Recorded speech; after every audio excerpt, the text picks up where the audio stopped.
আপনি এই কাজগুলো যদি মানেন তাহলে কখনোই ডাক্তারের কাছে যেতে হবে না।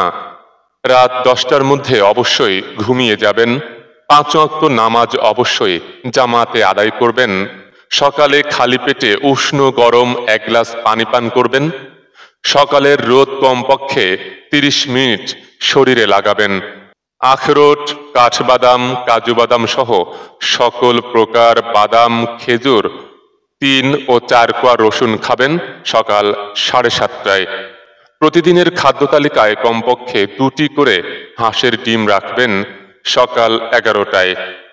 অল্প পরিমাণে ভাতের সাথে মাছ, মাংস ও পালং শাক সহ বিভিন্ন সবুজ শাক খাবেন দুপুর 2টার সময়।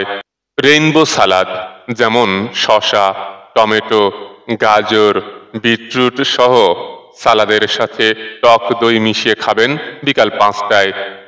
কালোজিরা, মধু, দুধ ও কলা একত্রে খাবেন সন্ধ্যা 7:30টায়। সকল প্রকার প্যাকেটজাত খাবার বর্জন করতে হবে। নিয়মিত শরীর চর্চা করতে হবে। খাবার গ্রহণের কমপক্ষে আধা ঘন্টা আগে এবং আধা ঘন্টা পরে পানি পান করবেন। পানির সাথে চিয়া সিড মিশিয়ে প্রতি 1 ঘন্টা অথবা 2 ঘন্টা পর পর খাবেন। অবশ্যই দুশ্চিন্তা বর্জন করার চেষ্টা করতে হবে।